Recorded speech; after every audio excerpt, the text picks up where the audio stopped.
Welcome. Happy Wednesday. Happy hump day. Happy middle of the week. And happy middle of whatever is going on in your life. I'm Reverend Marlene Morris, and my intention is that if you need a little lift, if you need a little faith, bless you, if you need a better relationship, if you need a better relationship with Spirit, that's why I'm here. And you are so very, very welcome to be here with me. I like to think that this is a kind of spiritual clinic. Will help you feel better if you're feeling bad, and will help you feel even better if you're feeling fine. And we can also function as a spiritual urgent care if that happens to be where you are, what you need on any given Wednesday or Sunday. To get us all playing off the same page, I invite you to listen to the words I'm about to speak and see if they resonate with you. They are very briefly an explanation of what it is we believe.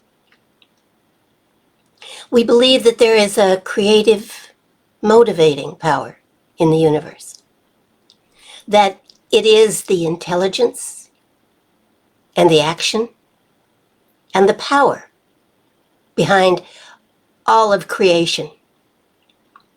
It is the life within each of us.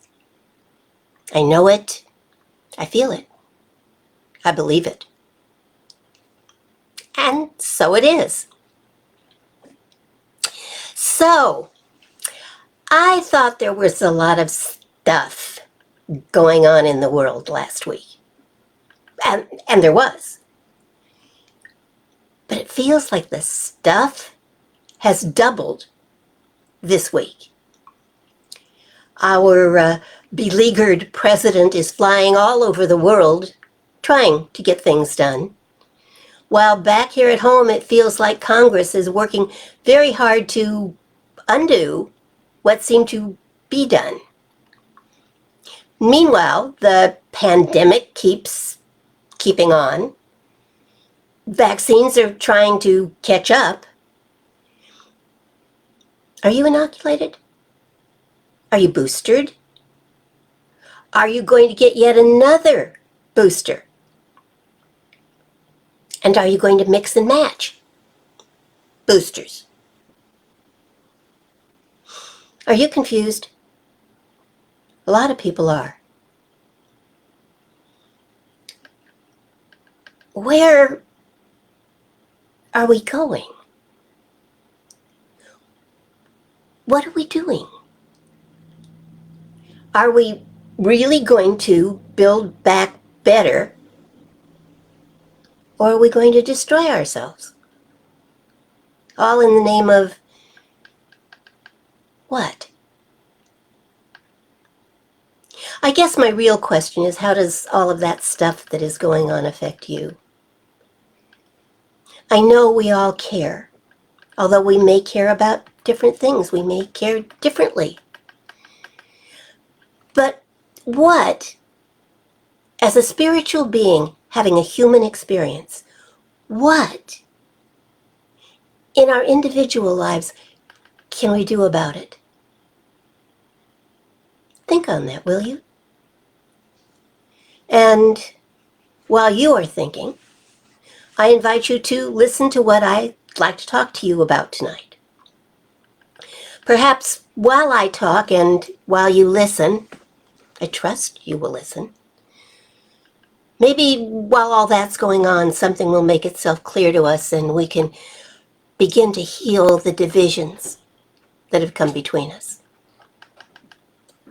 Maybe.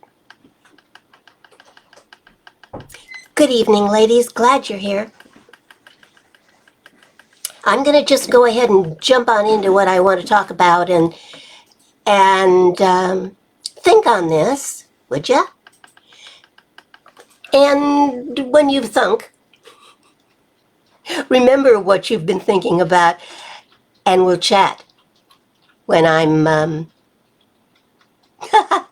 when I'm done talking. Fair enough? So,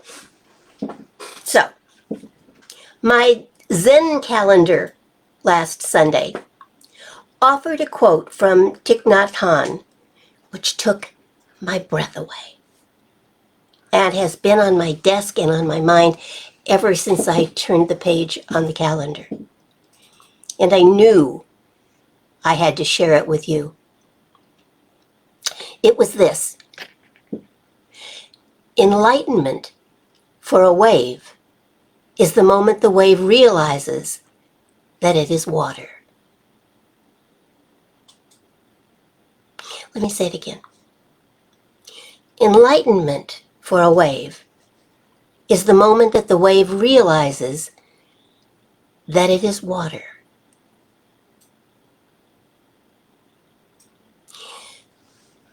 You know, I can't help but think that enlightenment for a wave or for us is really why we're all here. It is as if enlightenment, like a magic wand, opens our minds and hearts and allows the light to shine in, illuminating all the dark areas, bringing with it understanding, happiness, answers, solutions, love, peace, and maybe even a bright and brave new world. Scripture says, with all thy getting, get understanding. Understanding. Which I think really is synonymous with enlightenment, understanding being the highest level. I tried looking enlightenment up in the dictionary. You knew I'd do that, didn't you? But the dictionary keeps using the word to define itself, which I was taught was not fair at all.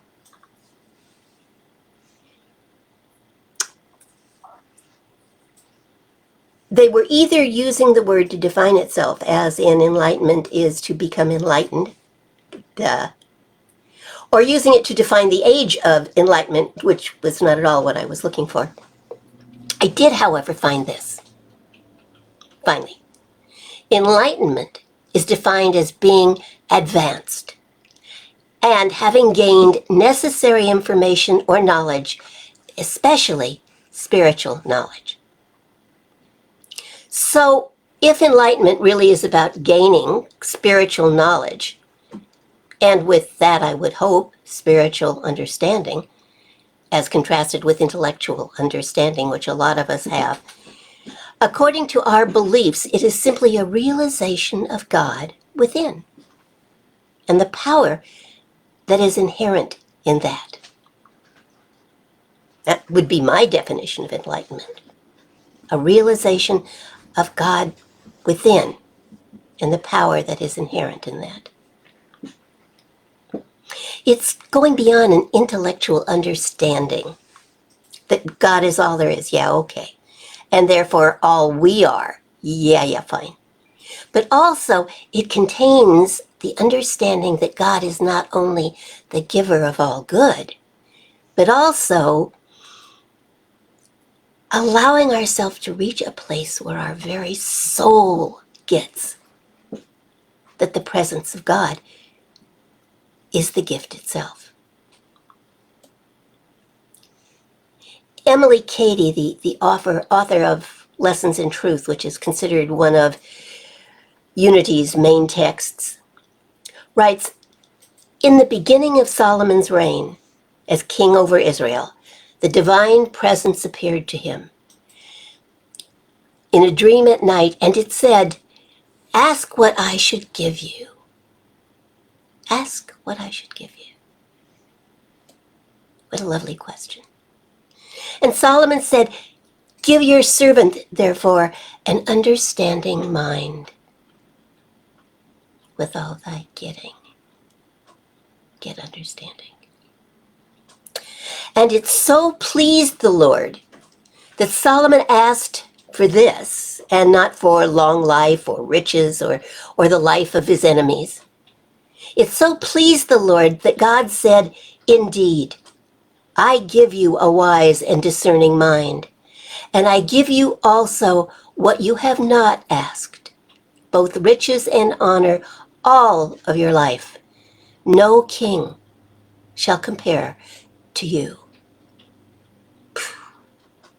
Boy, ask rightly, and you shall receive plenty. For us to get that kind of Solomon understanding, most of us have to get out of our own way. We have to be willing to be with others, to serve others, and we have to seek the secret place of the Most High. The secret place is not a geographical location, but rather that place in consciousness where we know, not just talk about, know that we are one with God. In that place, in that treasured state of mind, there's no doubt, no fear, no separation. It is the presence of peace, the wellspring of spirit within. It is what the ancients called the Holy of Holies. It is the place that is within us where heaven and earth meet. And both heaven and earth are recognized as being one and the same. And it's not a place we have to get to, but rather a place within our own hearts and minds that we ultimately acknowledge, discover, and allow ourselves permission to abide there.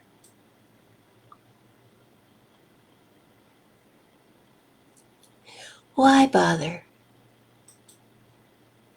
Oh, yeah, I know some of you are thinking that's a lot of work.